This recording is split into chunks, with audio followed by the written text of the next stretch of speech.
Now, when it comes to switches, the ATEM Mini Pro has kind of been the go-to for every single person doing live streaming. And that is until now. This is the Osee GoStream.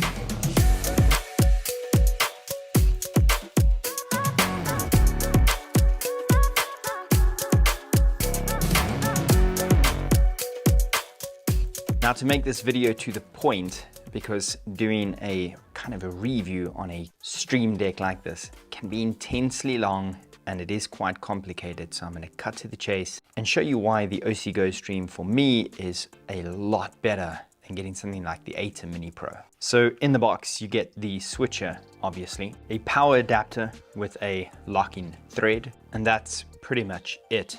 And to make this super complex product seem quite simple in a video, I'm going to take you through the physical side and then through the menu to tie them up, and hopefully that gives you a clearer picture on why this is so amazing. So let's start with the physical side. On the back you have 4 HDMI inputs, 2 HDMI outputs, 2 mic inputs, a headphone jack out, 2 USB-C ports, an Ethernet port, and the 12-volt DC power port. There's cooling vents on either side, an SD card slot on the front, and on the top you're presented with an array of buttons. Now, if it's your first time ever looking at a switcher, even if you do this kind of thing, looking at each switcher for the first time is a little bit overwhelming and you kind of don't know what goes where. So to explain this, I'm going to kind of mark these off into specific areas, and once you've seen how I mark it, it'll make a lot more sense when you look at it for yourself. In actual fact, I don't know why manufacturers don't actually do this, because it would just be a little bit simpler. First, you have the power button on the top left, and unlike the ATEM, which doesn't have a power button, it just powers on as you plug it in. And if you are worried about accidentally pushing the power button while you're live streaming, you actually have to hold it in for a couple of seconds to be able to turn it off. Next, you have the live stream button, and this is to go live when you are ready to go live.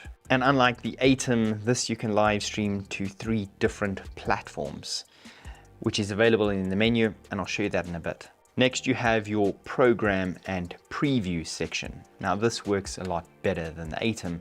If you are used to other switches that just have one set of keys, in the menu you kind of have to switch to either just an immediate tap is to cut, essentially, or you can set it as a preview, but you only left with one array of keys. This layout gives your bottom row being your preview or your next in line, and the top row being what is essentially live in your program view. But what is pretty cool, if you have someone that is on stage and you are on that specific camera and you have another camera lined up and they accidentally walk off the other side, you could immediately switch just using the top row without having to preview and cut to it.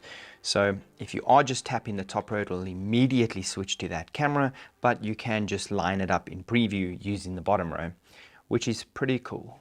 Now, you do have 1, 2, 3, 4, which is essentially HDMI 1, 2, 3, 4. And then you have aux, which is your SD card, which I'll show you in a bit, or you can switch that in the settings to use one of the USB-C ports as a webcam, basically giving you an option of 5 cameras. You then have still 1 and still 2, which is available for you, and black, which is super source. And with that, you can put any one of these 8 keys in the preview before switching to it, including your aux, your SD card, and lining up a video that you want to play and switch it into preview. Little tip, super genius of Osee. If you've ever lined up a video that you want to go live in your preview because you know it is next in line at your event, as soon as you go live with that video or you cut to that video from preview, you have to quickly push play on that video. With the Osee GoStream, when the video is loaded into the SD card and you cut to that video, it automatically starts playing. Next, you have 8 macros over here, and this is where once again the Osee GoStream just pulls miles ahead of its competition. Now, macros are quite complex, and I'm not going to get into it because it is, if you are new to macros, I'm going to overwhelm you, and if you are aware of macros, you'll kind of know what this does. Basically, if you want to set up a specific setup or a memory, as they call it, you can record all of that to memory 1 by just holding in memory 1, and it will start recording your key presses. So you would need to go in, adjust your key presses, whether you're doing a specific picture-in-picture, whatever it may be, that is your kind of go-to memory. Once you've done that, you can set up memory 2, memory 3, memory 4, and you can just always quick toggle back to that, and by pushing that, it will automatically apply those settings. Next up is the menu button with the jog wheel, and this is amazing. The jog wheel works and you depress the button as well to select, and the menu is kind of the back button. But recently we reformatted one of the MacBooks that we use for live streaming, and we wiped the entire thing and reloaded everything, and I had a live stream and I needed to connect my ATEM back to it. And reloading all that software, and I don't know if you've tried this, but on the Blackmagic website to try and find it, there's forums about how to find the ATEM control software, and the whole thing just became this absolute nightmare to set it up. And none of that is needed with the Osee GoStream. Everything is built into here, into the screen that plugs into one of the HDMIs, the entire menu and workaround. There's no additional software that's needed. You don't even need a computer to work this at all. Now I'll get to the entire menu in a bit. Next is this record section, the one just to the left. This allows you to record the stream or the program view that you are sending out. Now in the menu, you can change the quality of the recording that you do from low, medium to high. But what you can also do in a switcher at this price is you can have a different quality setting for the stream that is going out to the live feed and the stream that you record. So if you're in an area with bad network, you can send out a low quality stream, but you can record a high quality backup. And you record that to the SD card, but I prefer the SD card that you can record it to, because when you move to the next section, which is the play section, and this is to play media off the SD card, you can record to the SD card and play from the SD card at the exact same time. And that is where the play, stop, and skip buttons come in. Basically, your aux feed is linked to your play, stop, and skip. And just by holding in the play button, it would automatically bring up all the media that you are able to play stored on your SD card, and you can actually just skip between the videos and hit play on them. So you can line that video up in the preview, and you can skip through in your preview so you're not live, and when you're ready to play that video, you can just switch that video into live. What is also pretty cool is if you are busy playing a video, you cannot accidentally stop that video or skip that video. So while that video is in your program or your live feed, you cannot stop or skip that video by accident to another video. You can only do that when it is in preview. And that is pretty cool. And like I said just now, if you switch to that media feed, so if you cut to it and it goes into live and you had it in your preview, it automatically starts playing. The audio obviously comes with it too. And that's going to take me to the audio section on the left. Now the audio on this is pretty insane because you've got your mic 1, mic 2, input 1, input 2, all the way to 4, which is your HDMI feeds. Then you've got your aux, your program, and then you've got audio follows video and the on button, and this is the dial to adjust the gain of that audio. Now how the aux side works is pretty easy. If you tap mic 1, it will show you if that audio is on. Now it probably would be better if Osee actually made these light up knowing that they are physically on all the time. It will probably be a better idea. But by switching to mic 1 or mic 2, you can see if it's on or if it's AFV, which is audio follows video. With that said, what you can do is if you are on, let's say, input 2, which is HDMI 2, and you have that one set to AFV, as soon as you switch to camera 2, the audio will follow the video that comes live. But the gain dial on here is really what makes this entire little section so worthwhile. Next, you are with the key section. You have a key button as well as a downstream key, and then the BKGD button, which I believe is semi-preview, but I haven't actually figured that one out yet. Listen, it's tough when you're reviewing a product that doesn't come with a full-fledged manual as yet. And not just that, but Osee is absolutely amazing at dropping new software updates with new features. I've had this for a while now, and a lot of the features that I'm mentioning haven't been with me since the original time when I got the Osee GoStream. And every time I've been wanting to do this, I've been wanting to make a better, but there's new features and so much more coming.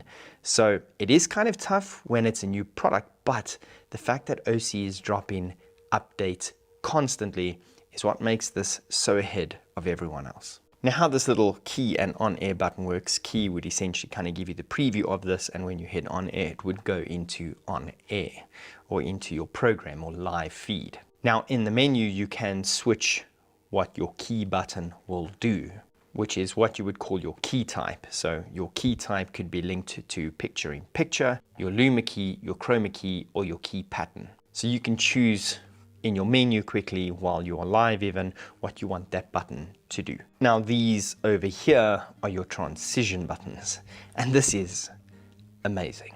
You have the basic cut button, which does that, hard cut.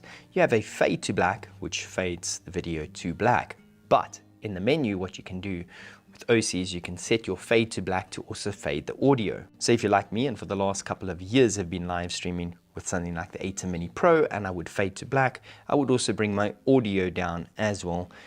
I have a separate mixer that I use that's plugged into mic 1, and I would drop that. Now you could just hit fade to black and it all just goes away, which is fantastic. One less thing to worry about when you're live is a bonus. Your auto does the auto fade, and the T-bar over here is pretty obvious. That will basically fade to whichever one you have selected, and you could do it manually. But here is where things start getting a little bit different. You have a dip button, which will dip the video into a black screen or a white screen or a picture or whatever you want. And in the menu, you have full customization of this in loading your own PNG, or you can do a wipe or a mix, which is just kind of blending the two, like a dissolve. But in the wipe, you have so many different types of fades as well. And then you have the preview button. If you activate this preview button and it's red, it will show you in your preview the current screen that is live. And when you hit the auto or cut button, it will show you what fade or transition you have selected, and you could preview it before you start using it, even when you're live.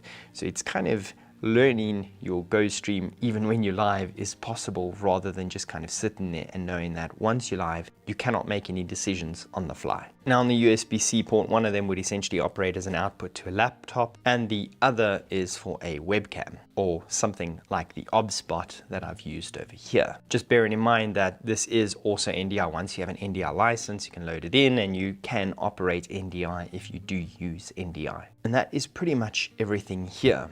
Now the SD card in the front, Osee does have recommended speeds of SD cards on their website as well. I have a nice 512 gigabyte SD card that I actually now use in my GoStream. The menu. Now when it comes to the menu of this is where I absolutely love the Osee GoStream, and going back to the HDMI ports on the back is what really is amazing. So to make all of this understandable and why this is so great, you have 4 HDMI ins, which is your cameras. You have 2 HDMI outs, which can be adjusted to your multi-view, or one can be your multi-view and one could be your program view, which is essentially what is live, a clean feed. Now what's great with that is you can have 2 monitors there for yourself, and you can kind of see what you are doing and you won't make that mistake because your other monitor shows exactly what is live. But at the same time, if you are busy at a venue and your client is asking for a feed of what you are live streaming or recording to be put onto their projector that they can switch to, you can now offer them that service. Unfortunately, with something like the ATEM Mini Pro, you can't. And once you activate the menu, that is where you see it in your multi-view. Part of the screen becomes part of the menu, and this is where you have access to everything. So the software is integrated completely, unlike the ATEM and other switches. Now starting at the top on the menu, the super source allows you full customization and is activated by the black button, which 2 inputs should be displayed, the mask on those inputs, the border. You can even have your background as one of the HDMI ins. The customization on everything, as you can see, is immense. Now your key type is the choice for which key type you want activated. As mentioned, you have luma key, a chroma key, picture-in-picture, or key pattern. And that assigns one of those 4 different settings to be activated by this key button. Now, picture-in-picture finally gives everyone what they've been wanting. You have full picture-in-picture customization from size to shape, positioning, masking, borders, And the fact that you can do this on the fly so easily is fantastic. Then you have the Luma key, which can be activated, which is exactly that. It's a Luma key that allows you to work with different colors. It's very similar to a chroma key, but works on Luma. And then you have the chroma key, which is mostly used for green screen, which I'm not going to show you because I haven't set up a green screen for this. But if you are someone that uses live streaming with green screen, you can, and you can even cherry pick the exact color of your background. Your key pattern gives you a ton of customization for your key type. Now this allows you to do a lot more in terms of somewhat picture in picture and add different shapes around it. The amount of customization that you're given at a price point of $295 is probably more than a $295 user is going to be using. But that allows you to have a great offering to your client. Your DSK is your downstream key, and just like macros, if you have used a mixer before, you understand what downstream key is. So I'm not going to get into it, but the customization is exactly like everything else that you've seen so far. In the audio side, you have full customization of your mics and your inputs. Like I said previously, I always used an audio mixer. It's just very nice to have physical buttons, and it's one thing that I've really enjoyed. Also, on that note too, the customization that you had on the Atom in the audio isn't really great. Here the audio mixer gives you audio access from faders, balances, input, delays, all on mic 1 and 2, and on all 4 HDMI inputs you get fader, balance and input adjustments, and even your aux input. You can even change your monitor audio to listen to one specific mic if you are wanting to test audio even while you're live. Pretty cool. Now on the still generator, which is the activation of buttons still 1 and still 2, you have an images folder on the SD card, and whatever images you load there you can access. But just remember, you have to use PNG even if you're not using a clear background.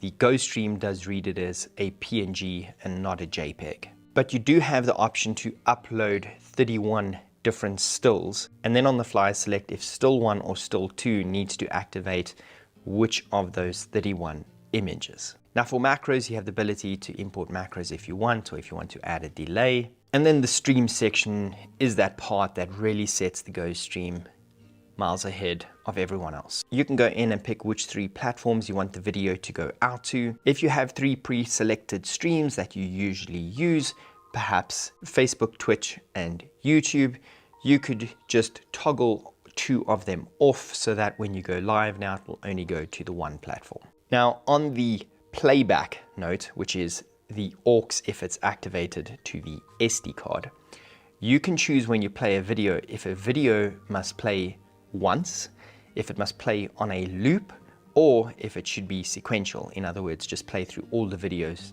that you have.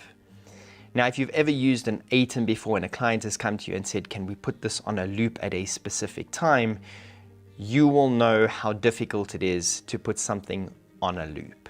And then you have the settings side of it. And this is mind-blowing. One of the worst things that you can do is if you're asking someone to sit by your live stream desk and maybe switch 1 or 2 camera angles, or if you've been live streaming for a very long live stream session, it's very easy to get confused which is preview and which is program.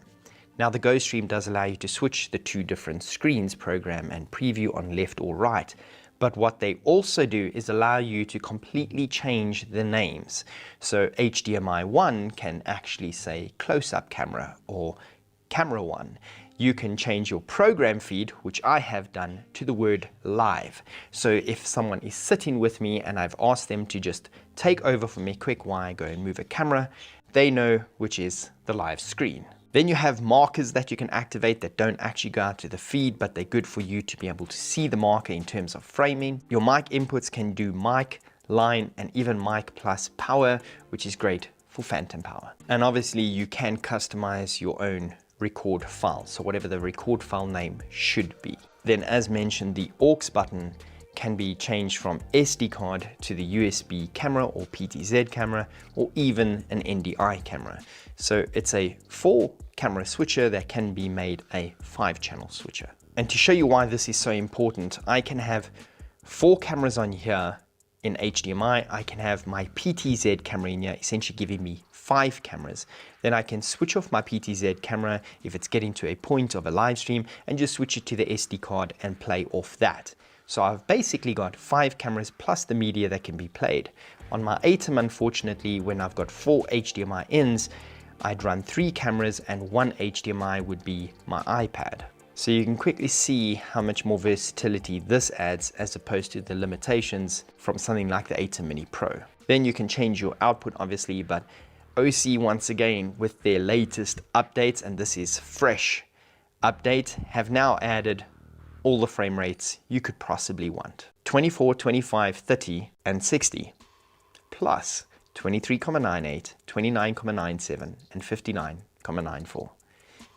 Really? Also on that HDMI out 1 and 2, you can change those completely. You can even change out 2 to be your aux if you wanted to play media, perhaps on a feed on a bigger screen. Yet you could still switch it to live over here. So if you were supplying a slideshow to a client on their screen, you can do that and give them the feed, but you can also put that live on your stream. And as mentioned before, you can adjust the quality settings of your stream or your recording. And then you have something that is pretty epic, which is the brightness of the buttons. Now I know that may seem like nothing, but if you've ever live streamed in a very dark environment, the buttons are insanely bright. They kind of just pierce your eyeballs. When you go to bed that night, you can still see HDMI 1, 2, 3, 4. The fact that you can drop this and push the brightness up all the way to 15 in daylight is great. And that is why the Osee GoStream is so far ahead of everyone else. Now I know I have compared this to the ATEM Mini Pro, and I am by no means bashing the ATEM Mini Pro. ATEM Mini Pro was made some time back, and I do know the ATEM has got their bigger extremes, but we are looking at prices here and we're trying to compare apples to apples. And I am someone that uses the ATEM Mini Pro, and it's a reliable device. But when a company like Osee that has always put out great products like their Little Mon 5, their T7 monitor and G7 monitor, and they come into the market and they offer something that is so well thought out, you have to give them credit. They've created a product and listened to their users and have provided update after update. And the users online, they have a Facebook group. I'll put the link in the description below. You can go and join that Facebook group and see how the people are raving about this and how they are using them in everyday projects. Osee constantly updates there on their latest updates, and they listen to the users that are commenting and giving them feedback about new features and changes. And that is why something like this is going to pave the way forward. And any other brand that is going to want to make a switcher is actually going to have to compare themselves to Osee now. These are the guys that have made something that is the leader in their market. I hope you guys enjoyed this. I know there's a lot going on in this video and there's so much more to this product, but I wanted to keep it a little bit more understandable, digestible, and easy for you as a viewer. This wraps up the review of the Osee GoStream Deck. I will drop a link in the description below where you can check out more or pick one up. Thanks for watching. Wherever you are in the world, have a good day, good evening, good night. Goodbye.